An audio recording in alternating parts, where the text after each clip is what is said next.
church to Genesis 39, 1 to 5, you can find the part that I will read there.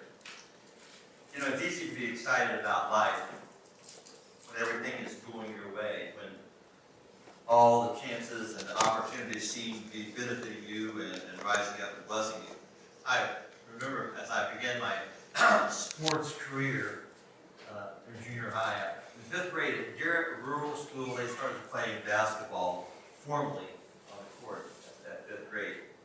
And at that point, we had our principal had been the coach for a few years, and they hired a new young guy to come in and teach us and coach us in basketball. A talented coach, his name was Lanny Sells.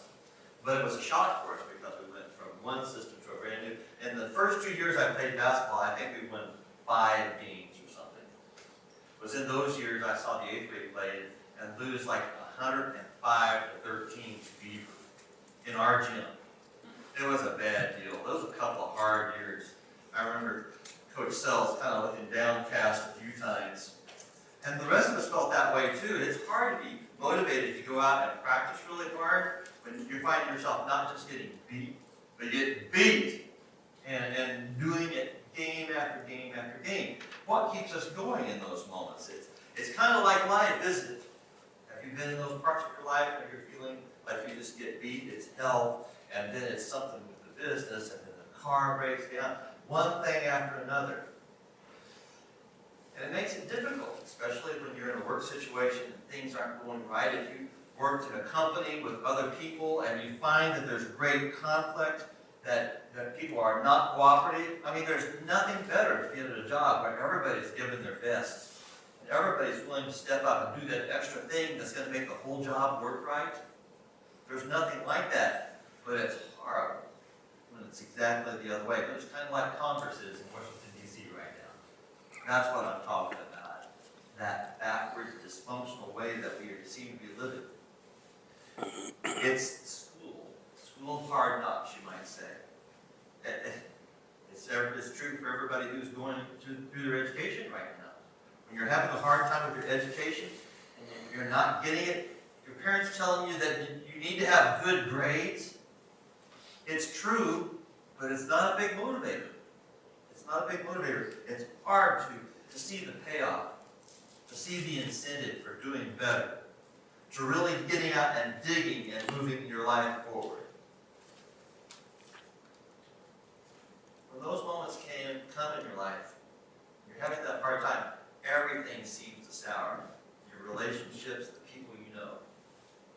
We need that payoff, it seems like, to give us energy in life. Nobody feels like giving that extra thing at the moment when they're the lowest. Now, Joseph, the patriarch, who we have mentioned before and will again, he understood about good times and bad, highs and lows. And he experienced living in those moments. Joseph did not always prosper as a worker, or as a son, or as a member of society. He was often downtrodden. But he always prospered as a human and as a person of faith. And that's the amazing thing about his life that I want us to see today. Let me read from Genesis 39 and the first 5 verses.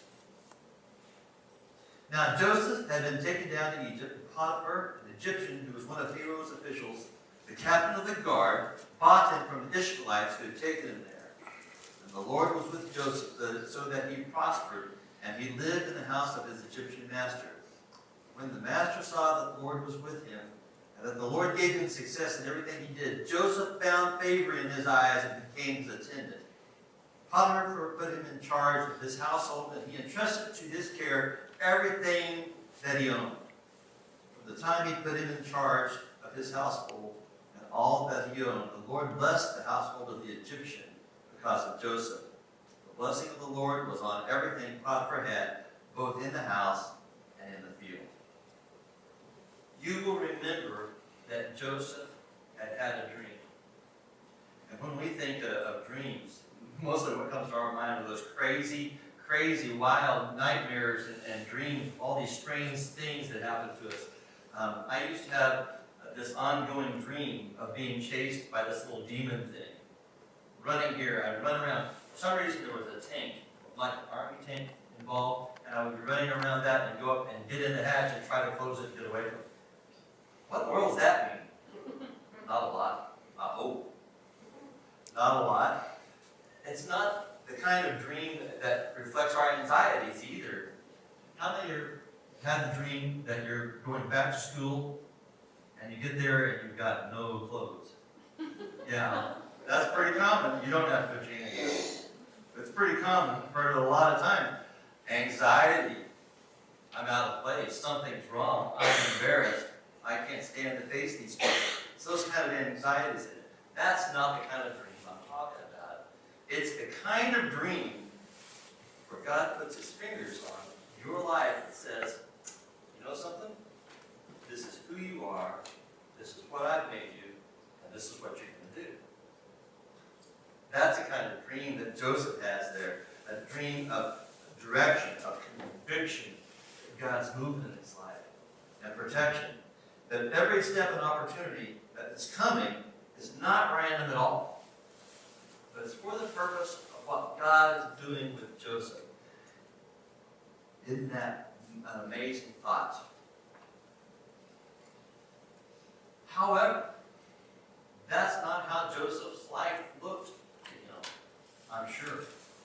First of all, it says brothers turn on him, think about killing him, and then instead they sell him for a few cents and send him off to Egypt. And when he gets there, life is not peachy as well. Not only do the brothers sell him, but he's eventually sold to this Egyptian, this master, this leader, the captain of the guards. He's the head of the secret service, the secret police in the nation. He is the Egyptian ruler's right hand that squishes all opposition. This is a dangerous guy, and that's the house that Joseph is put in, to serve. And so he serves and does his best, and of course that pays off and everything is peachy, right? Wrong again. Because he has to deal with other problems there, does he not? There's always Mrs. Potiphar, and it doesn't work out so well. It doesn't work out so well at all. So instead of receiving the blessing for the good he has done, both at his home, and now for this Egyptian whom he has blessed and has strengthened and has built his ownings and belongings and kept them safely, instead of being rewarded for those things, he's put in prison, in the dungeon. They call it the pit, down in that low place and locked away. How do you capitalize on that? How do you make that a grand slam in your career? Who would put that on their resume? I was in the pit for 8 years. Not really. And it's easy when you're in the pit to think that everything is against you. One of my favorite lines from the book of Genesis in this story about Joseph is at the very end of it, when the brothers go back to see their father Jacob the tricker, the sneak, the short change artist, and Joseph, he thinks, is lost. And now they want to take Benjamin back down to Egypt so that they can get all their brothers out. And Jacob's response, well, everything's against me. Oh, poor me. That's what he says. It's all against me. It's not, this is horrible, this is bad, oh, my poor children. No, it's everything is against me. And it would be very easy for Joseph to think the same thing. Oh, poor me. Why is God so mean to me?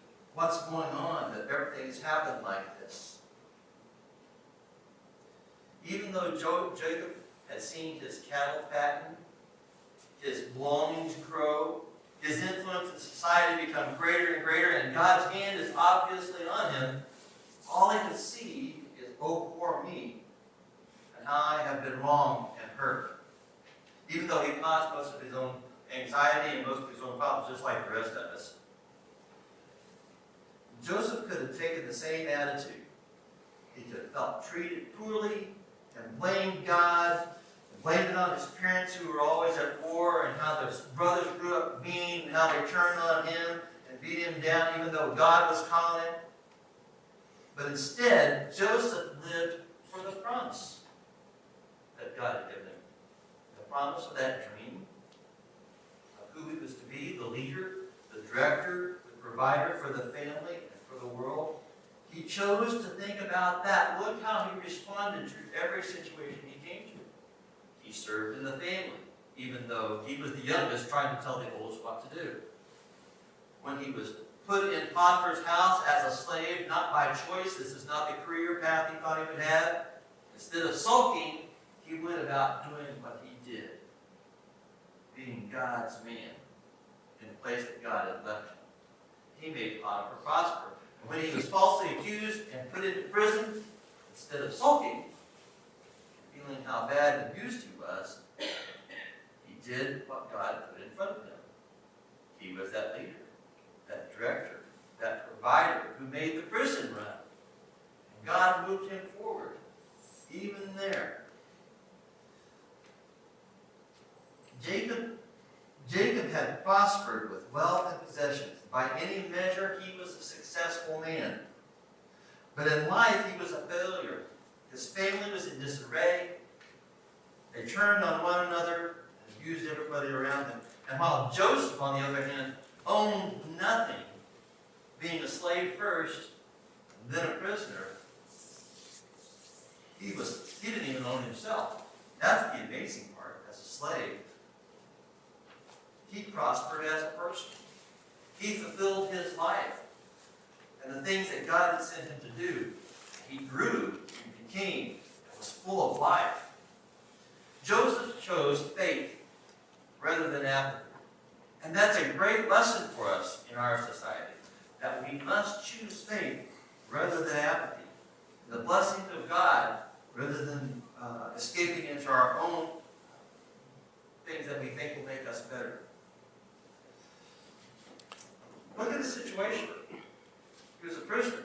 Even if he had escaped, he'd have had to go back to his brothers, the ones who sent him away. I explained that.